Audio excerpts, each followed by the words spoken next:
Hello, my name's Dr. James Gill and I work in the Long COVID clinic at Dr. Finlay's private practice. One of the things that we must make sure that we're doing in the Long COVID community and the Long COVID clinic specifically is keeping up to date with the latest research. There's a very interesting paper that's come to our attention, published at the end of last year, with regard to patients with Long COVID who experience an internal vibration type symptom. This is something that we see in quite a few of our patients, but it's certainly not a high frequency symptom. One of the reasons why it's worthwhile to highlight it is that it kind of defies a little bit of medical explanation. So we know that these patients have this feeling, this vibration sense, but at the same time, it's not a fasciculation or a fibrillation. We can't see muscle units twitching, nor can we see the muscle vibrating there. And when patients have nerve conduction studies, they almost always come back negative. But that leaves us with a patient that has these defined symptoms. Unfortunately, what this paper doesn't tell us is what's actually causing these symptoms. But what it did is it looked over a large number of patients presenting with long COVID who also had these symptoms of internal vibrations reported. And it's found that those patients tended to be more unwell or to have more complicated health journeys.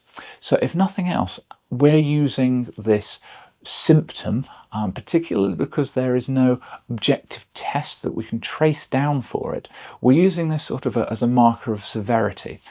I don't want to say that a patient says they have internal tremors, we're going to put more weight on, but I need to look at that patient in a different way compared to a patient who doesn't have that. So for example, a patient who is having shortness of breath, we need to go down all the approaches to determine whether or not they're affected with their lung function, whether or not it's a structural problem, whether they have impacts with spirometry, has there been fibrosis to the lungs. We need to identify what's going on with that specific symptom.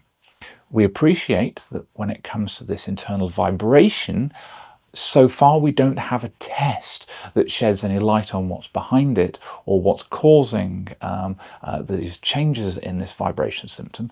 But what we can say is this person is likely to be sicker than another long COVID person who isn't affected by that.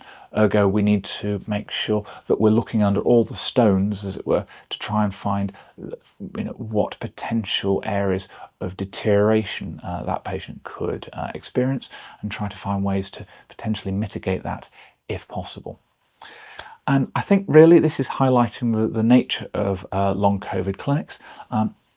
We are still working through the baseline science behind long COVID, but the science, as you can see, is changing, it's evolving. Sometimes it doesn't provide us an answer, but it does give us things to look for, or in this particular case, things to pay attention to. If you'd like to speak to us at Dr. Finlay's Long COVID clinic, you can find us at drfinlaysprivatepractice.co.uk, or you can speak to us via the email or the telephone number that is on the screen now. Take care, and we'll see you in the next one. Cheerio.